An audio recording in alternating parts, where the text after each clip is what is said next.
राजा Bhartari episode 7 में आप सभी विद्वानों का, भक्तों का और श्रोताओं का एक बार फिर से स्वागत और हार्दिक अभिनंदन है।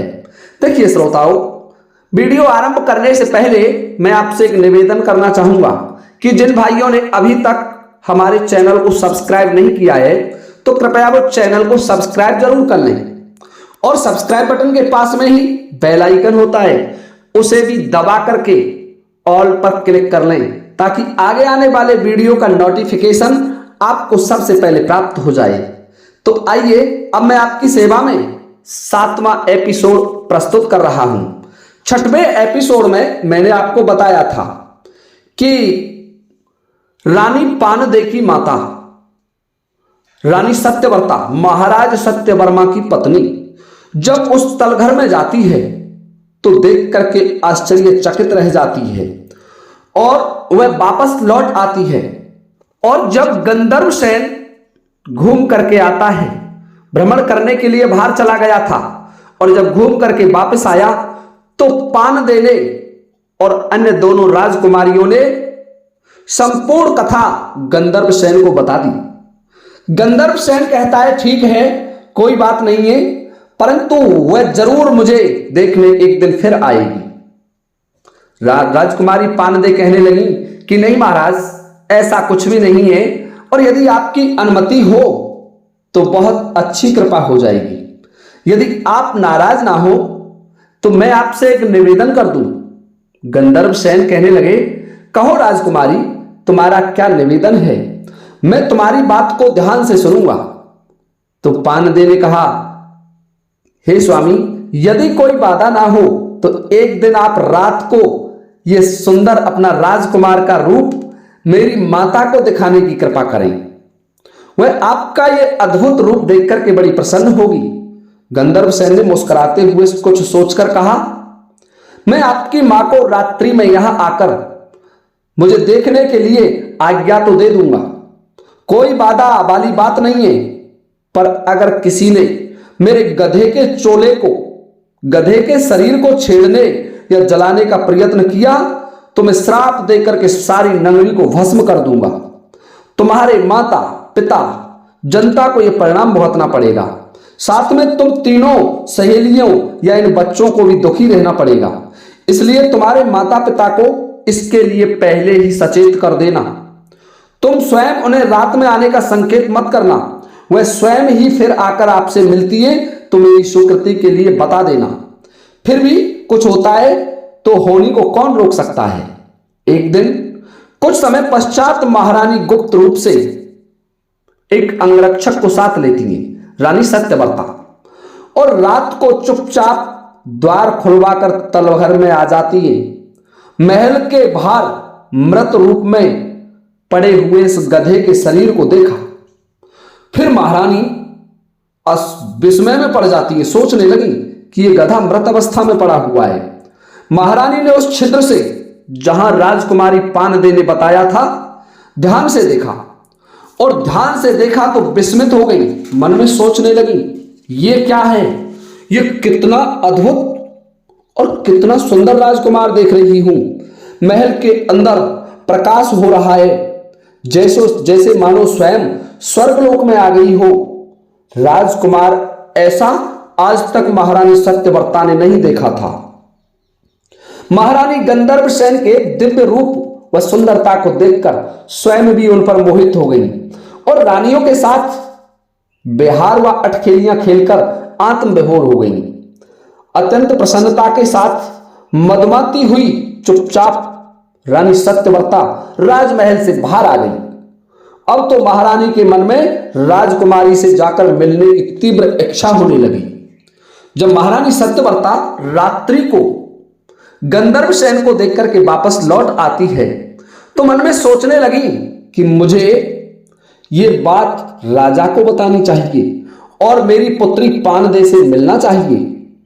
महारानी से रहा नहीं गया और फिर कुछ दिन के बाद ही महारानी दिन में राजकुमारी से मिलने के लिए आई। राजकुमारी ने कुशल क्षेम पूछने के पश्चात कहा, मां, मैंने आपके लिए महल में एक छेद आपके बताए हुए स्थान पर कर दिया है। फिर आप कभी रात को छेद में से हमको देखने आई थी क्या? महारानी बोली, हाँ पुत्री, मैंने रात को चुपचाप आकर उस छिद्र में से आपके पति को देख लिया था और कहा, तुम तीनों सहेलियां कितनी बड़ी भाग्यशाली हो जो आप तीनों का ऐसा दिव्य मनमोहक राजकुमार पति के रूप में आपको मिला है। यह तो मैंने स्वप्न में भी कभी नहीं सोचा था। उसकी सुंदरता तो मानो कल्पना से भी परे है। मैं तो जमाई सा को रात को प्रत्यक्ष रूप से देखना चाहती हूं, इसलिए आप तीनों उनसे आग्रह करके कैसे भी मुझे रात को उनके दर्शन करने की आज्ञा प्राप्त कर लें। मेरी उनको प्रत्यक्ष रूप से देखने की प्रबल इच्छा हो रही है, उनसे बातें करने की प्रबल उत्कंठा हो रही है। तब राजकुमारी ने हंसकर कहा, मां, मैंने उनसे एक दिन प्रसन्न मन देखकर रात्रि के समय आपके आने व दर्शन करने के लिए पूछ लिया। तब उन्होंने कहा कि मैं आपकी माताजी को रात को आकर देखने की अनुमति तो दे दूंगा, इसकी तो कोई बात नहीं है, परंतु उनसे यह कह देना, अगर किसी ने मेरे गधे के चोले को छेड़ा या जलाने की कोशिश की तो मैं सारी मिथिलापुरी नगरी को जला करके नष्ट कर दूंगा। यह शर्त यदि मंजूर हो तो आपके माता पिता को रात में आकर देखने व मिलने की आज्ञा प्रदान करता हूं। अगर शर्त तोड़ी तो सारी नगरी व राजा रानी को इसका परिणाम भुगतना पड़ेगा और तुम तीनों सहेलियों व तुम्हारी संतानों को भी दुख उठाना पड़ेगा। महारानी ने शर्त तो स्वीकार कर ली। तब राजकुमारी ने कहा, आप कभी पिताजी के साथ मंत्री जी व सेनापति जी को अपनी पत्नी सहित आकर मिलाने के लिए कहना, और वो भी यदि आएंगे तो उनके माता पिता भी कितने प्रसन्न होंगे जो सेनापति और मंत्री की पुत्री हैं। सबको इस बात को गुप्त रूप से रखने के लिए भी कहना जरूरी है। वो ध्यान रखें कि गधे के चोले को, जो गधे का शरीर है, उसको स्पर्श भी ना करें। महारानी ने यह बात सुनकर कहा, पहले मैं स्वयं अकेली आकर देखूंगी व मिलूंगी। राजकुमारी ने कहा, ठीक है माता, तुम जाओ, और उनके आने का समय हो गया है और तुम रात्रि को महल में आना। महारानी चुपचाप महल से बाहर नहीं गई और तलघर से आकर के वो राजमहल में नीचे छिप जाती है, उसी तलघर के में। शीघ्र ही महारानी ने मन में विचार किया कि आज रात्रि को मुझे गुप्त रूप से तलघर में बैठे हुए रहना है और गधे का जो मृत पड़ा हुआ चोला है उसे भी देखना है और राजकुमार गंधर्वसेन के भी दर्शन करने हैं। राजकुमारी ने अपनी माता से कहा कि हे माता, अब तुम यहां से चली जाओ, अब उनके आने का समय हो रहा है, क्योंकि गंधर्वसेन चारों सुरंगों के माध्यम से बाहर भ्रमण करने चला जाता था और वहां से वापस लौटने का समय हुआ तो राजकुमारी पानदेय ने अपनी माता सत्यव्रता को उस तलघर से बाहर भेज दिया। महारानी चुपचाप तलघर से राजमहल चली गई। शीघ्र ही महारानी ने एक दिन अंगरक्षक के साथ रात को गुप्त रूप से तलघर में आई तो देखा कि गधे का चोला मृत अवस्था में बाहर पड़ा हुआ है। महारानी ने महल का द्वार खटखटाया। गंधर्वसेन ने पूछा, यहां रात में कौन आया है? राजकुमारी ने कहा, स्वामी, एक दिन मां दोबारा आई थी, तब मैंने उन्हें रात को आकर मिलने के लिए कह दिया था, इसलिए संभव है कि मेरी माता ही आपसे मिलने के लिए आई होंगी। गंधर्वसेन ने कहा, द्वार खोलो। राजकुमारी की सहेली ने द्वार खोला तो देखती है कि महारानी सत्यव्रता स्वयं उस तलघर में राजकुमार और अपनी पुत्रियों से मिलने के लिए आई है।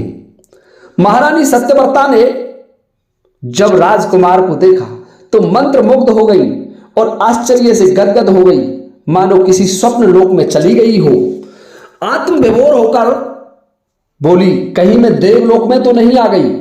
महारानी को मंत्रमुग्ध देखकर राजकुमारी ने कहा, नहीं मां, आप पृथ्वी पर ही हैं और मिथिला नगरी के तलघर में हैं। देखो, आपकी पुत्री पानदेय आपके समक्ष खड़ी है। होश आने पर राजकुमार वह दोनों अन्य सहेलियों ने चरण छूकर महारानी से नमस्कार किया। गंधर्व सेन ने भी महारानी के पैर छुए और कहा, माताजी, मैं ही आपका जमाता हूं। राजकुमारी ने मां को दिव्य पलंग पर बैठाया। सबने गदगद हृदय से महारानी का स्वागत किया। महारानी ने गदगद हृदय से अत्यंत प्रसन्न होकर गंधर्व सेन के पैर पकड़ लिए। मां, आप ये क्या कर रही हैं? गंधर्व सेन ने ये कहे दोनों हाथों से महारानी को उठाकर पलंग पर बैठा दिया। महारानी ने कहा, हे देवतुल्य राजकुमार, हमको क्षमा करें। हमने अज्ञानवश आपको तलघर में रहने का आदेश दिया था। लोकलाज के कारण आपको तलघर में रहने का आदेश दिया था। गंधर्व सेन ने कहा, इसमें आपका कोई दोष नहीं है माता, ये तो मेरी ग्रहगति का फल है। इस समय मेरे ऊपर ग्रहगति वक्र चल रही है।